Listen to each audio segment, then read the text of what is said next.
రైతు బంధు విషయం పైన రాష్ట్ర ప్రభుత్వం మొత్తం మైమర్పించేలా చేసింది. ఏది కూడా గుర్తు రాకుండా తెలియకుండా సాగనంపకుండా భలే ప్రయత్నం చేసింది కదా. అయితే కాంగ్రెస్ పార్టీ పనితీరును గమనించారు మిత్రులారా. 3 సార్లు రైతు బంధు అన్నారు, 3 విడతలు అన్నారు, 2 విడతలతో ముగించి 3వ విడత ఏవని జేబులో పోయిందో కూడా తెలియని పరిస్థితి ఇప్పుడు దాకా. మళ్ళీ ఇందులోనూ 3వ విడత ఎవరికైనా రాకుంటే చెప్పండి, వారంలోని సెట్ చేద్దాం రైతు బంధు అని చెప్తా ఉన్నాడు. రైతులు చాలా కోపం మీద ఉన్నారు. ఒక్కొక్కరిని ముట్టుకుంటే పారలతోటి కొట్టేటట్టే ఉన్నారు. ఇదే మంత్రులు రేవంత్ రెడ్డి సభల మీద ఎక్కి మాట్లాడు కాకుండా కొంచెం సెక్యూరిటీని దూరం పెట్టి రైతులతో మాట్లాడితే వాళ్ళు ఏమంటారో ఒకసారి మంచిగా అర్థమవుతుంది వీళ్ళకి. అయితే వీళ్ళు నోటికి వచ్చిందల్లా వాగుడు, నోటికి వచ్చిందల్లా ఇది చేసుడు చేస్తున్నారు కదా.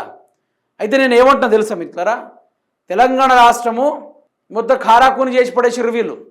తెలంగాణ ఆర్థిక వ్యవస్థను మొత్తం బదనాం చేసి పడేసిర్రు వీళ్ళు. మీకు కథ విని పెడతా, అది ఒకసారి మీరే వినండి. మంత్రి శ్రీధర్ బాబు గారు మాట్లాడతారు, ఆ కథ వినండి మీరే.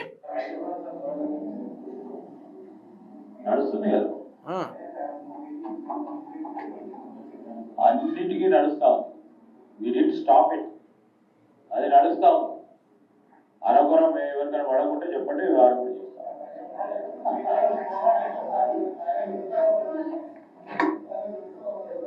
2 సార్లు పడ్డదా?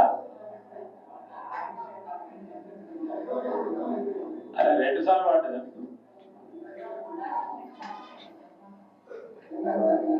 అంటే ఎంత ఎటకారం అంటే వీళ్ళకి, ఆ రైతులన్నా రైతు బంధు అన్న ఈ స్కీమ్స్ అన్న వీళ్ళకి ఎంత ఎటకారం అంటే, డబ్బులు వీళ్ళు దొబ్బుతూ ఉన్నారు. ఇతర బ్యాంకుల నుంచి తీసుకొచ్చే అప్పులు, ఆర్బీఐ బ్యాంకు నుంచి తీసుకొచ్చే అప్పులు ఇలాని వీళ్ళు దొబ్బుతూ ఉన్నారు. వాటాలు పంచుకొని లెక్క పంచుకొని వీళ్ళు దొబ్బుతూ ఉన్నారు.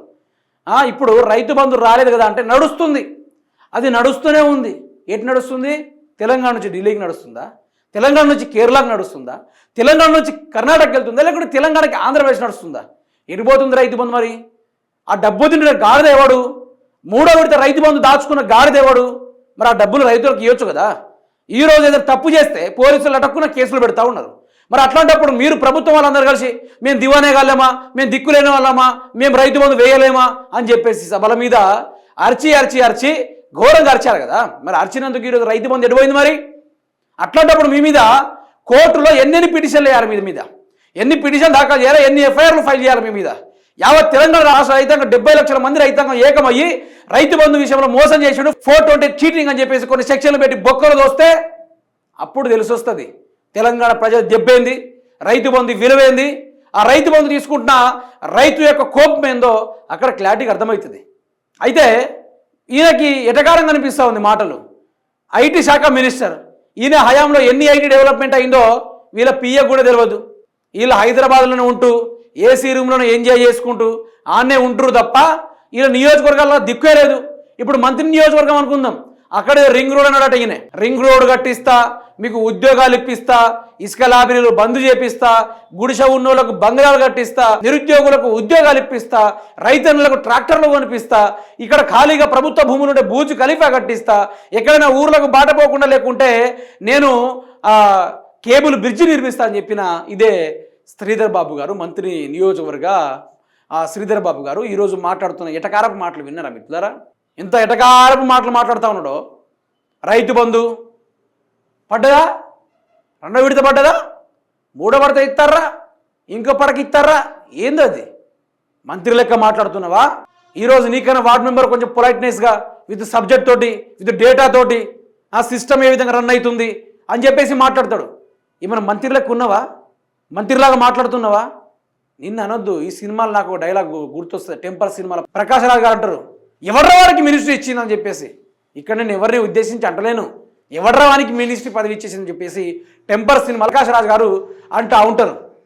సో మన మంత్రి గారు మాట్లాడుతున్న నాకు మరీ విచిత్రంగా అనిపించింది. నేను కూడా ఒకటి సవాల్ ఇసరబోతున్నా.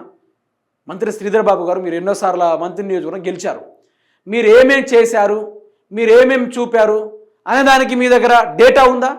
డేటా ఉంటే నాతోటి ఇంటర్వ్యూ కూర్చోండి, లేకుంటే మా ఛానల్కి ఇంటర్వ్యూ ఇవ్వండి, చూద్దాం మీరు ఎంత అభివృద్ధి చేశారు, మీరు మళ్ళీ వస్తారా రారా అనేది మీ మాటలోనే తేలిపోతుంది.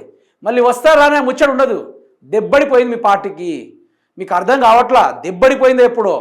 అందులో మంత్రి నియోజకవర్గంలో నీకు మాగములు దెబ్బలు పడలే, దెబ్బ మీద దెబ్బ పడుతూ ఉంది. అక్కడ ప్రజలు తిరుగుతూ ఉన్నారు, అక్కడ నీకు ఆపోజిషన్ నిలబడ్డా, ప్రతిపక్షంలో ఉన్నా. ఇప్పుడు అక్కడ ప్రజెంట్గా మంత్రి నియోజకవర్గ బీఆర్ఎస్ మాజీ ఎమ్మెల్యే పుట్ట మధు గారు, ఆయన అంతా ఏకం చేస్తూ ఉన్నాడు. ఇక టైం లేదు, ప్రజలకు తిరగాలి. ఆ ఐటీ మినిస్టర్ ఉండి ప్రజలకు న్యాయం చేయకుండా ఉన్నాడు కదా, మనం బ్రహ్మాండంగా కొట్లాడదామని చెప్పేసి ఆయన గ్రౌండ్లో తిరుగుతూ ఉన్నాడు. ఇక మీకు దెబ్బ పడిపోయినట్టే లేదిగా మంత్రి శ్రీధర్ బాబు గారు. ఇక మీ రాజకీయానికి ఫుల్ స్టాప్ అనుకోవచ్చు, ఇక ఫుల్ స్టాప్ అనుకోవచ్చు.